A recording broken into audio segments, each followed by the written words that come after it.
Halo. Selamat datang di channel Teman Tidur. Sebelum saya melanjutkan cerita ini, alangkah baiknya jika kalian bantu subscribe dulu channel ini. Yuk kita masuk ke dalam ceritanya. Di sebuah desa kecil yang damai, jauh dari hiruk-pikuk kota besar, hiduplah keluarga sederhana yang penuh kasih. Mirna, seorang wanita muda berusia 23 tahun, tinggal bersama kedua orang tuanya, Pak Karso dan Ibu Darni. Kehidupan mereka berjalan dengan ritme yang biasa, tak pernah mewah, namun penuh dengan rasa syukur. Pak Karso dan Ibu Darni adalah penjahit rumahan yang mengandalkan pesanan kecil dari tetangga sekitar desa dan pelanggan di kota kecil terdekat. Setiap pagi, suara mesin jahit terdengar dari rumah mereka yang sederhana, menandakan awal hari yang sibuk. Karso, benang ini sudah habis lagi. Apakah kita masih punya sisa di kotak penyimpanan? Tanya Ibu Darni sambil memeriksa hasil jahitannya. Sepertinya tinggal sedikit, Darni, jawab Pak Karso sambil mengambil kain yang baru dipotong. Nanti sore, aku akan membeli lagi di pasar. Kita harus menyelesaikan pesanan ini tepat waktu. Meskipun penghasilan mereka seringkali pas-pasan, keluarga ini tidak pernah kehilangan semangat untuk bekerja. Pak Karso dan Ibu Darni selalu bersyukur atas apa yang mereka miliki, dan mereka bekerja keras untuk memberikan yang terbaik bagi putri mereka, Mirna. Mirna, anak tunggal pasangan itu, turut memikul tanggung jawab besar untuk membantu keluarganya. Setiap pagi sebelum matahari terbit, Mirna menaiki sepeda tuanya dan mengayuh sejauh beberapa kilometer menuju pabrik di kota kecil tempatnya bekerja. Sebagai buruh pabrik, hari-harinya diisi dengan aktivitas fisik yang melelahkan. Namun, Mirna tidak pernah mengeluh. Ia tahu bahwa pekerjaan itu penting untuk membantu keluarganya memenuhi kebutuhan sehari-hari. Setelah pulang dari pabrik di sore hari, Mirna seringkali langsung membantu kedua orang tuanya di rumah. Ia mengambil alih tugas rumah tangga atau menjahit pesanan kecil-kecilan. Tangan-tangan Mirna yang terampil seringkali menjadi penyelamat bagi orang tuanya ketika pekerjaan menumpuk. Suatu malam, setelah bekerja seharian di pabrik, Mirna duduk di ruang kerja kecil di rumah mereka, menyelesaikan sebuah potongan kain yang harus dijahit. Wajahnya tampak lelah, namun ia tetap tersenyum saat melihat ibunya menghampirinya. Mirna, jangan terlalu memaksakan diri. Kamu sudah bekerja keras di pabrik. Biarkan ibu dan bapak yang menyelesaikan ini, kata Ibu Darni dengan lembut. Namun, Mirna menggelengkan kepala dan tersenyum tulus. Ibu, saya ingin membantu. Kita semua sedang berjuang bersama. Lagi pula, saya tidak bisa membiarkan ibu dan bapak kelelahan sendiri. Ibu Darni terdiam sejenak, hatinya terenyuh oleh ketulusan putrinya. Ia tahu bahwa Mirna adalah anak yang kuat, namun ia juga tahu bahwa Mirna menyimpan harapan besar di dalam hatinya. Harapan untuk memberikan kehidupan yang lebih baik bagi keluarganya. Kehidupan mereka yang sederhana berlangsung tanpa banyak perubahan.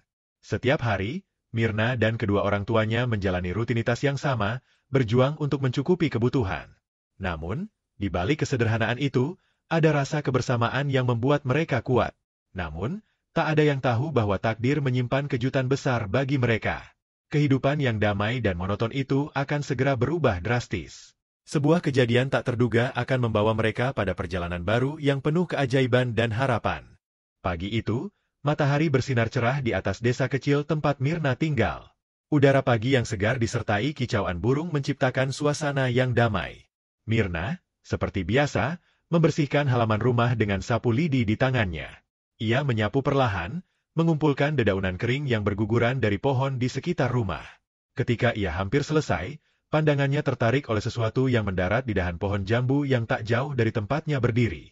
Seekor burung perkutut dengan bulu putih kecoklatan tampak bertengger di sana. Namun, burung itu bukan perkutut biasa. Bulunya yang halus memancarkan kilauan lembut ketika terkena sinar matahari pagi. Matanya kecil namun tajam, seakan-akan memancarkan ketenangan yang dalam. Mirna berhenti sejenak, memperhatikan burung itu dengan penuh rasa ingin tahu. Burung tersebut terlihat tidak takut, bahkan tampak memperhatikan Mirna dengan tatapan yang anehnya menenangkan. Mirna mendekat perlahan, namun burung itu tidak terbang menjauh. Ia hanya diam, seakan-akan sedang menunggu sesuatu. Aneh sekali, gumam Mirna. Burung ini tidak seperti burung biasa. Apa yang dia lakukan di sini? Meski Mirna melanjutkan pekerjaannya di halaman, matanya sesekali melirik ke arah burung itu. Hingga ia selesai membersihkan halaman, burung itu tetap berada di dahan, tak bergerak sedikit pun. Ia seperti sengaja memilih pohon itu sebagai tempatnya berdiam. Malam harinya, Ketika keluarga Mirna sedang makan malam, suara lembut dari luar rumah menarik perhatian mereka. Mirna yang duduk menghadap pintu depan, melihat bayangan burung perkutut yang tadi pagi bertengger di pohon. Kini, burung itu berdiri di teras rumah, mendekati pintu seolah ingin masuk. "Lihat burung itu," ujar Pak Karso, yang juga memperhatikannya dari tempat duduknya. "Sepertinya dia tidak ingin pergi." "Aneh sekali," sambung Ibu Darni. "Burung seperti itu jarang sekali terlihat di desa kita. Apalagi begitu tenang mendekati manusia." Mirna bangkit dari kursinya dengan perlahan, hatinya dipenuhi rasa penasaran. Ia membuka pintu rumah dan mendekati burung itu. Tanpa rasa takut, burung tersebut melompat ke tangannya, mengepakkan sayapnya sebentar sebelum diam di telapak tangan Mirna. "Apa kamu ingin tinggal di sini?" tanya Mirna setengah bercanda, meski tak berharap jawaban. Burung itu tampak memahami, menatap Mirna dengan tatapan yang dalam dan damai. "Kalau burung itu tidak mau pergi, mungkin kita bisa merawatnya," ujar Pak Karso sambil tersenyum kecil. "Tapi ingat, Mirna, hewan itu juga tanggung jawab.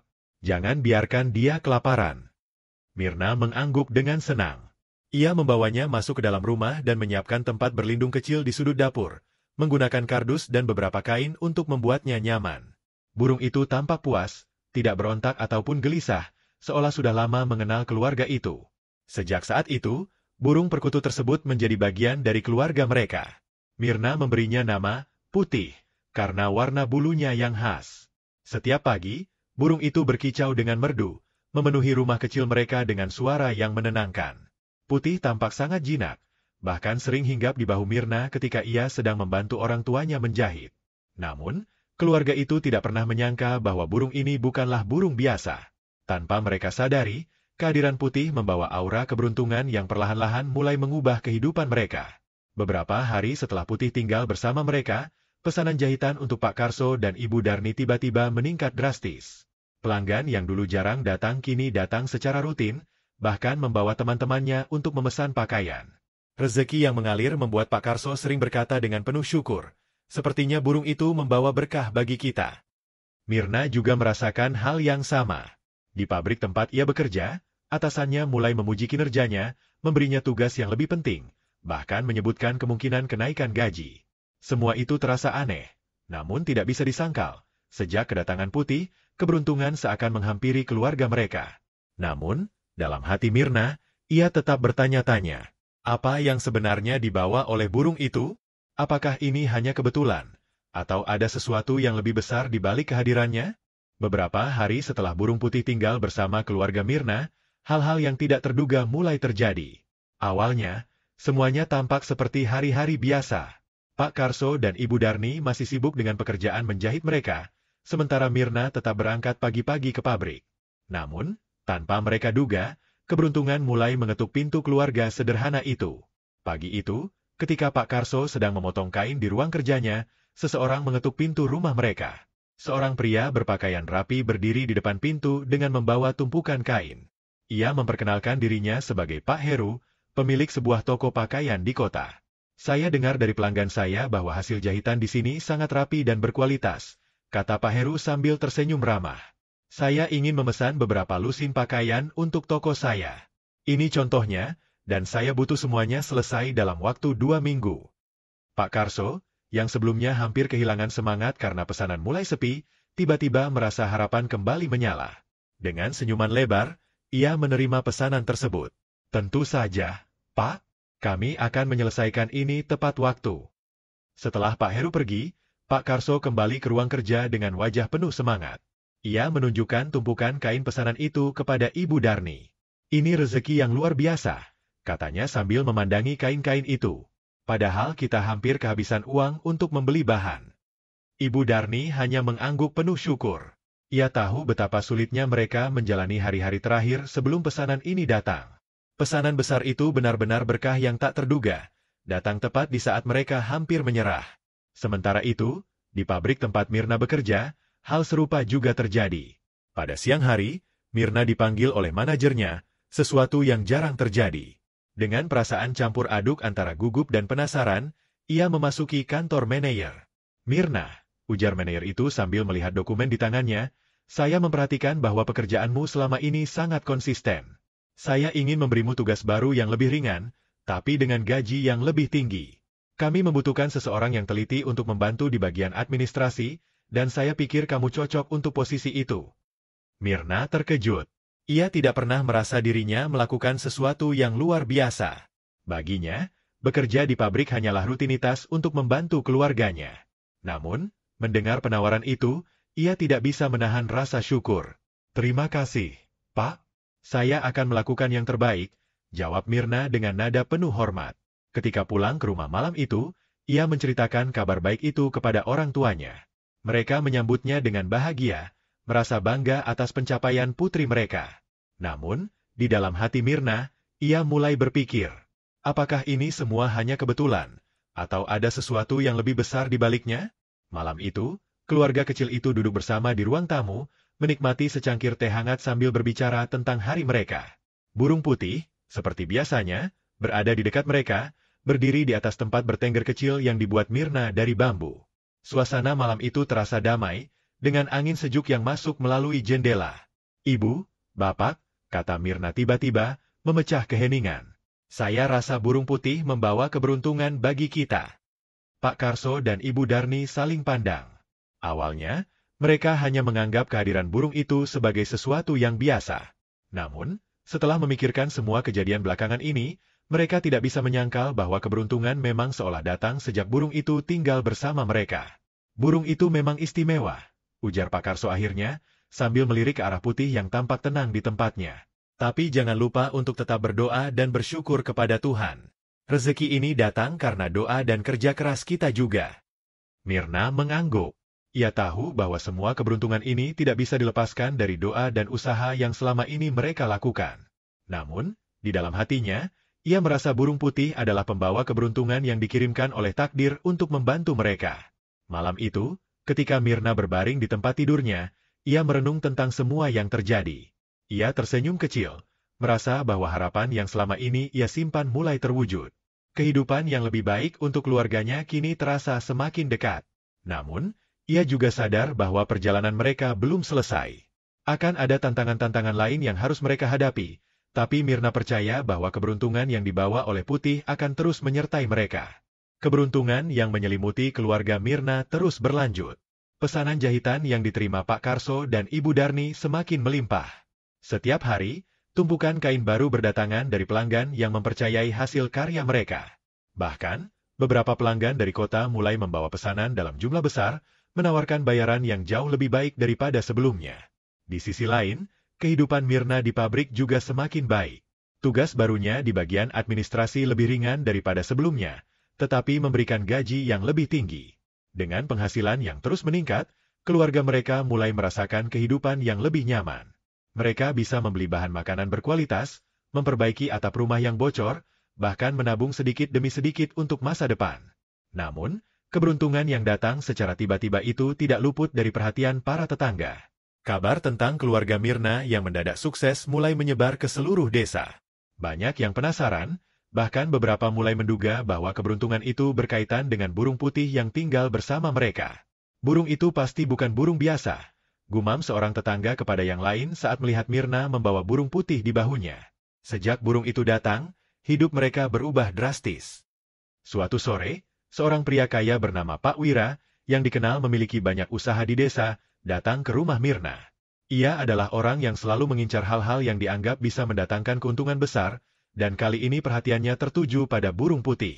Mirna, ujar Pak Wira sambil duduk di ruang tamu, saya dengar cerita tentang burungmu ini. Banyak orang bilang burung itu membawa keberuntungan. Jadi, saya ingin membelinya. Saya akan memberikan uang yang cukup banyak sebagai gantinya. Pak Wira membuka sebuah koper kecil yang dibawanya, memperlihatkan tumpukan uang di dalamnya. Jumlah itu sangat besar, lebih dari cukup untuk membuat keluarga Mirna hidup dengan nyaman selama bertahun-tahun. Namun, Mirna tidak menunjukkan ketertarikan sedikit pun. Maaf, Pak Wira, jawab Mirna dengan tegas. Burung putih adalah bagian dari keluarga kami. Kami tidak akan menjualnya, tidak peduli berapapun jumlah uang yang Bapak tawarkan. Pak Wira tampak terkejut mendengar penolakan itu, tetapi ia tidak menyerah. Mirna, pikirkan baik-baik, katanya mencoba membujuk. Uang ini bisa mengubah hidupmu. Kamu tidak perlu bekerja keras di pabrik lagi, dan orang tuamu bisa berhenti menjahit. Semua kelelahan kalian bisa berakhir. Namun, Mirna tetap menggeleng. Keberuntungan kami bukan hanya soal uang, Pak. Burung ini membawa kebahagiaan dan kehangatan yang tidak bisa digantikan oleh materi. Saya tidak bisa melepaskannya. Pak Wira pun pergi dengan rasa kecewa, tetapi dalam hatinya, ia belum menyerah. Keesokan harinya, Pak Wira datang lagi, kali ini membawa jumlah uang yang lebih besar. Ia bahkan berjanji akan memberikan tanah yang luas sebagai tambahan, dengan harapan keluarga Mirna tergoda untuk melepaskan burung putih. Pak Karso dan Ibu Darni, yang mendengar tawaran itu, sempat terdiam. Jumlah uang yang ditawarkan sangat besar, dan mereka tahu bahwa itu bisa mengubah hidup mereka secara drastis. Namun, sebelum mereka bisa berkata apa-apa, Mirna menyela. Bapak, Ibu, burung ini datang kepada kita di saat kita sedang kesulitan. Ia bukan hanya membawa keberuntungan, tetapi juga harapan. Jika kita menjualnya, apa artinya perjuangan kita selama ini? Kata Mirna dengan suara tegas. Ia berbalik ke arah Pak Wira dan berkata dengan pasti, Pak, burung ini bukan untuk dijual. Keberuntungan yang ia bawa adalah sesuatu yang tidak bisa dibeli dengan uang. Kami tidak akan melepaskannya, apapun yang terjadi. Pak Wira hanya bisa menghela napas, menyadari bahwa usahanya sia-sia. Dengan raut wajah kecewa, ia akhirnya pergi meninggalkan rumah Mirna, membawa koper uangnya kembali. Setelah kepergian Pak Wira, suasana rumah menjadi hening. Pak Karso dan Ibu Darni duduk di ruang tamu, memandangi burung putih yang sedang bertengger di dekat jendela. Mereka tahu bahwa Mirna telah mengambil keputusan yang benar, meskipun tawaran itu sangat menggiurkan. Kamu benar, Mirna, ujar Pak Karso akhirnya. Burung ini datang sebagai anugerah, bukan untuk dijadikan alat tukar. Kita harus terus bersyukur atas apa yang sudah kita miliki. Ibu Darni mengangguk sambil tersenyum lembut. Keputusanmu membuat ibu bangga. Uang bisa habis, tapi kebahagiaan sejati tidak ternilai harganya. Mirna tersenyum, merasa lega bahwa keluarganya mendukung keputusannya. Ia memandangi burung putih dengan penuh rasa syukur. Burung ini datang bukan untuk dijual, katanya dalam hati. Ia adalah pengingat bahwa kebahagiaan tidak selalu soal harta, tetapi tentang rasa syukur dan kebersamaan. Malam itu, keluarga kecil itu tidur dengan perasaan damai, menyadari bahwa mereka telah memilih sesuatu yang jauh lebih berharga daripada kekayaan materi. Keberadaan burung putih terus memberikan mereka harapan dan kekuatan untuk menjalani hari-hari mendatang. Keputusan Mirna untuk menolak tawaran Pak Wira dan menjaga burung putih tetap bersama keluarga mereka terbukti menjadi keputusan yang penuh berkah. Sejak saat itu, kehidupan keluarga Mirna terus mengalami perubahan yang luar biasa. Keberuntungan seolah tidak pernah berhenti mengalir dalam rumah sederhana mereka. Pesanan jahitan Pak Karso dan Ibu Darni semakin hari semakin banyak. Tidak hanya dari pelanggan lama, tetapi juga dari pelanggan baru yang berasal dari berbagai tempat di kota. Kualitas hasil jahitan mereka yang terkenal rapi dan presisi menarik perhatian banyak orang. Bahkan, beberapa pemilik butik mulai bekerja sama dengan mereka, memesan pakaian dalam jumlah besar untuk koleksi toko mereka. Setelah beberapa bulan, penghasilan dari usaha menjahit mereka cukup untuk membuka sebuah toko jahit di kota kecil di dekat desa. Toko itu tidak hanya menjadi tempat menerima pesanan, tetapi juga menjual pakaian jadi dengan berbagai desain yang menarik. Pak Karso dan Ibu Darni, yang dulunya hanya bekerja di rumah, kini memimpin usaha mereka dengan bangga, sementara Mirna turut membantu mengelola toko tersebut. Mirna, yang sebelumnya hanya seorang buruh pabrik, kini menemukan semangat baru dalam membantu keluarganya menjalankan bisnis. Ia belajar mengelola keuangan, melayani pelanggan, dan bahkan membantu merancang beberapa pakaian yang dijual di toko. Kehadirannya di toko menjadi sangat penting, dan perlahan, ia mulai dikenal sebagai sosok yang ramah dan cekatan dalam melayani pelanggan. Aku tidak pernah membayangkan hidup kita akan seperti ini, ujar Mirna suatu sore ketika toko sedang sepi. Ia menatap kedua orang tuanya yang sedang merapikan rak pakaian di sudut toko. Rasanya seperti mimpi. Pak Karso tersenyum, meletakkan tumpukan kain di meja kerja. Ini adalah hasil dari kerja keras kita, Mirna. Tapi jangan lupa, semua ini juga karena keberkahan yang kita terima. Burung putih mungkin memang pembawa keberuntungan, tetapi doa dan usaha kita juga yang membuat semua ini mungkin. Mirna mengangguk setuju. Baginya, burung putih adalah simbol harapan dan keberkahan yang terus mengingatkan keluarganya untuk bersyukur. Burung itu tetap tinggal bersama mereka, bertengger di sangkar kecil yang diletakkan di toko sebagai bagian dari keluarga mereka. Setiap malam, Setelah toko tutup dan mereka pulang ke rumah, keluarga kecil itu duduk bersama di teras rumah mereka. Suara burung putih yang merdu sering mengiringi percakapan mereka, menciptakan suasana yang damai dan penuh rasa syukur. "Burung ini benar-benar istimewa," ujar Ibu Darni suatu malam. "Dia mengingatkan kita untuk tidak pernah melupakan asal-usul kita, meskipun sekarang kita hidup jauh lebih baik." "Betul, Bu," sahut Mirna sambil memandangi burung putih yang sedang beristirahat di sangkarnya. "Dia bukan hanya pembawa keberuntungan, tetapi juga pengingat untuk selalu bersyukur atas apa yang kita miliki." Mereka semua terdiam sejenak, menikmati suasana malam yang tenang. Langit penuh bintang, angin berhembus sejuk, dan suara burung putih yang lembut menjadi latar belakang yang menenangkan hati. Keberkahan yang dirasakan keluarga Mirna bukan hanya tentang kekayaan materi, tetapi juga tentang cinta dan kebersamaan yang semakin kuat di antara mereka.